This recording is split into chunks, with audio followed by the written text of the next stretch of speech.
Scoot over, cuz. Okay. Hi, my lovies. Okay. What's up, my lovies?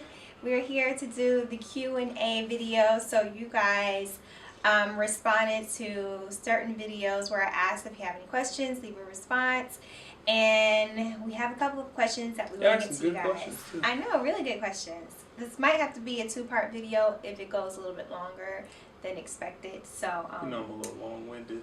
Yeah. All right. So LMZ Susie asks, how did you both know that this was it, that he or she was the one?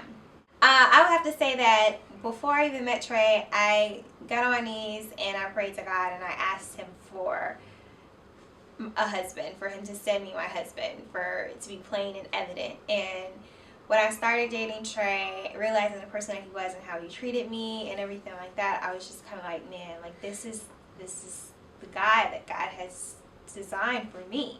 And just how I molded with him, it was just, yeah, I know that I was built and created for this guy right here because I'm the only one who can deal with him. For me, I guess, you know, of course, the ball falls inside the man's court. Mm-hmm. A man who finds a wife finds a good thing.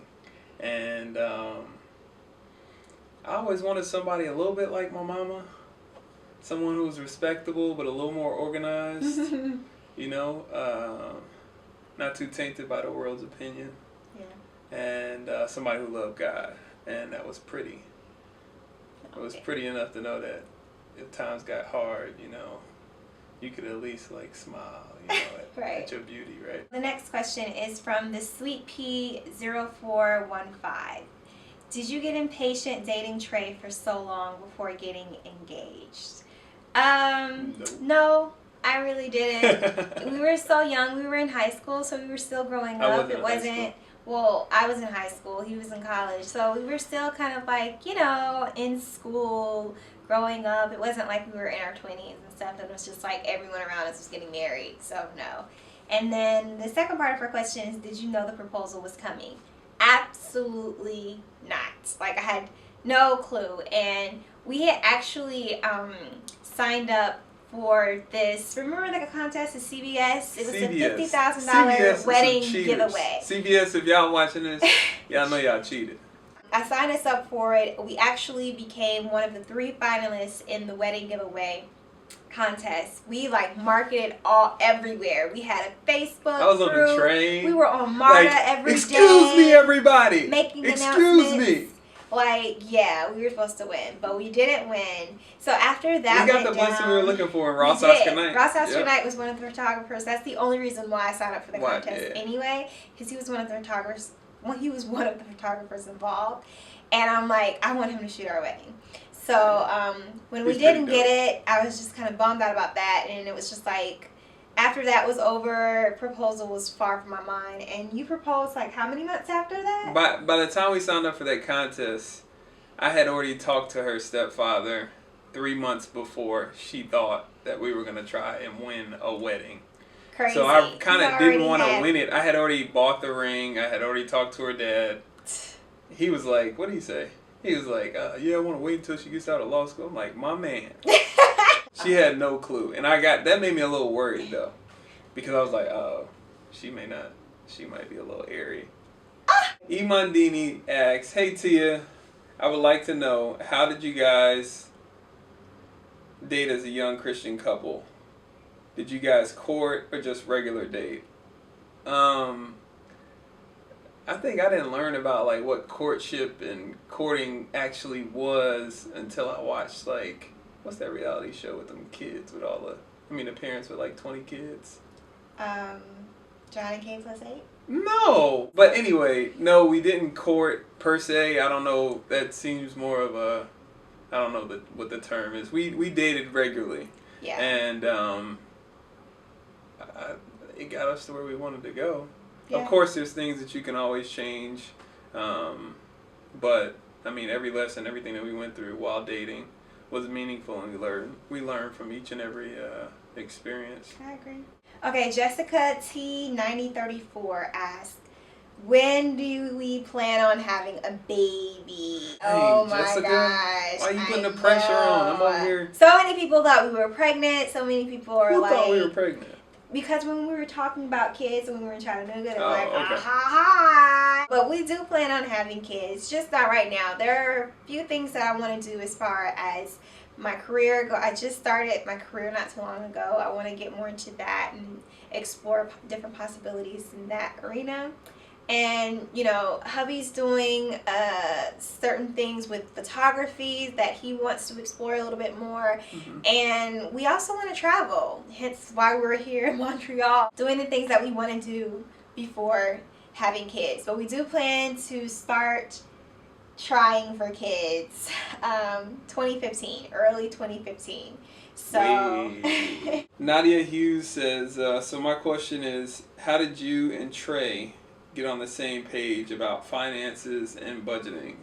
The never-ending story, which is why y'all see some form of, not so much conflict or disagreement, but kind of working through the process as to how we deal with money. There's different levels of comfort. We come from different backgrounds, I guess. Similar background as far as finances. Yeah. And for me, the thing that I always wanted for my family was stability.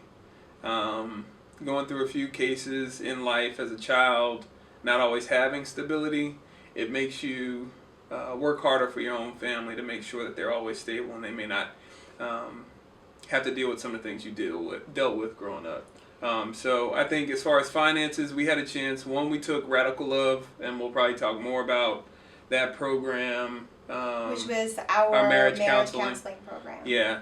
They gave us a good platform for sharing. How are we going to discuss money inside our relationship? Yeah. My biggest thing in the very beginning was Tia wasn't working. She just recently started working full time and making a paycheck, and she's waiting on that. We've been on a single income, my own income. And I had to come to the realization through learning and through prayer that his money is our money. And I can't feel like I'm not contributing just because I'm not bringing in monetary value. Like, I give in other ways, such as time and love and commitment and booty. He's one of the tools, I guess, one of the useful tools for a single income household is, for me, I know where the money was going. I know how much stuff cost. Whereas to where if she just had a card, sometimes she wouldn't understand how much was going out and how much was coming in. So it was important to get her involved in our finances and not just the bank account that she can kind of swipe sometimes. Definitely the biggest thing is understanding that her money is my money is her money, and it took a while for her to gain that comfort. But boy, did she get comfortable. You got comfortable, babe. You really believe that my money is your money. Shea Butter. Shea Butter. It's butter, baby. Did you guys wait till marriage?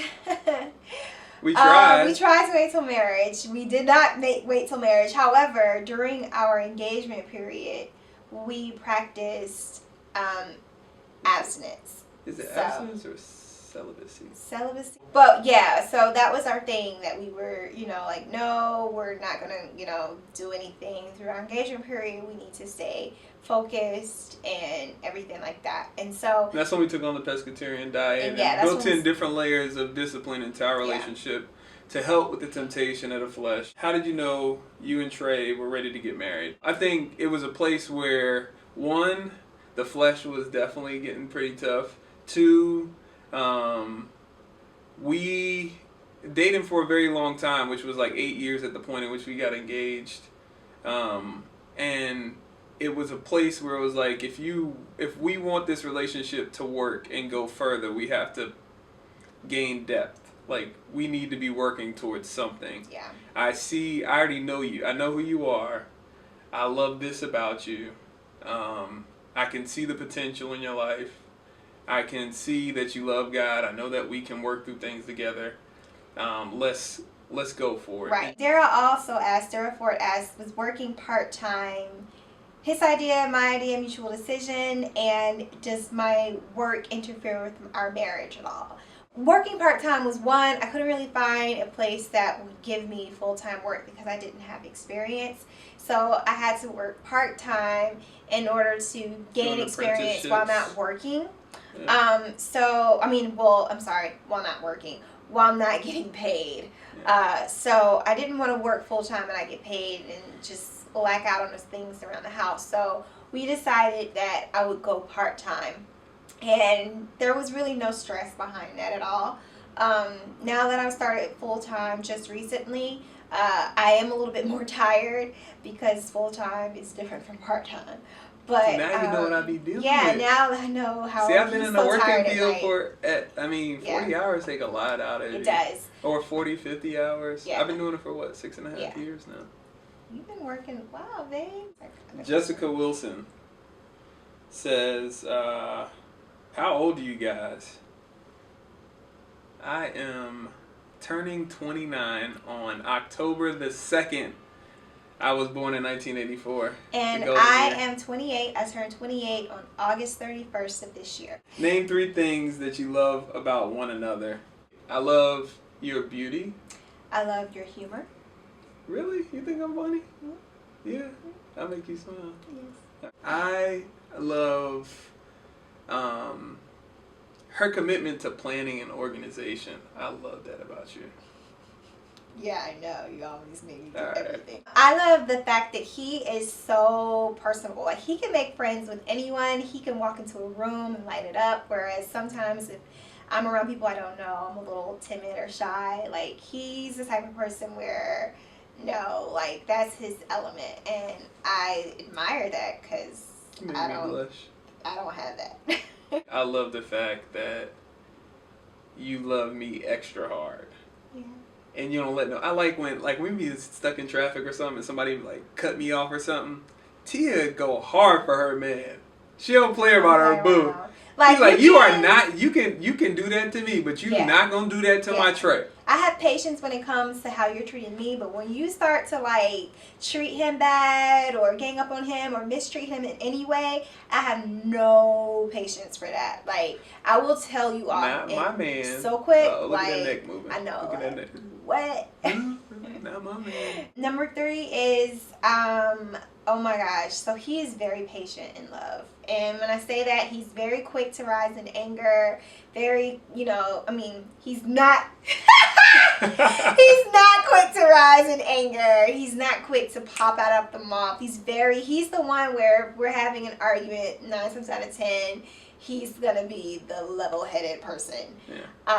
And it hasn't always been that way, though. Yeah. When I became a husband, I understood that I gotta lead my family by example. And I also have to understand that when a man raises his voice towards his wife, she can view that as aggression. It's not necessarily about passion. And for me, I had to understand that when it comes to aggression, I have to be very wise on the way that I communicate with my queen.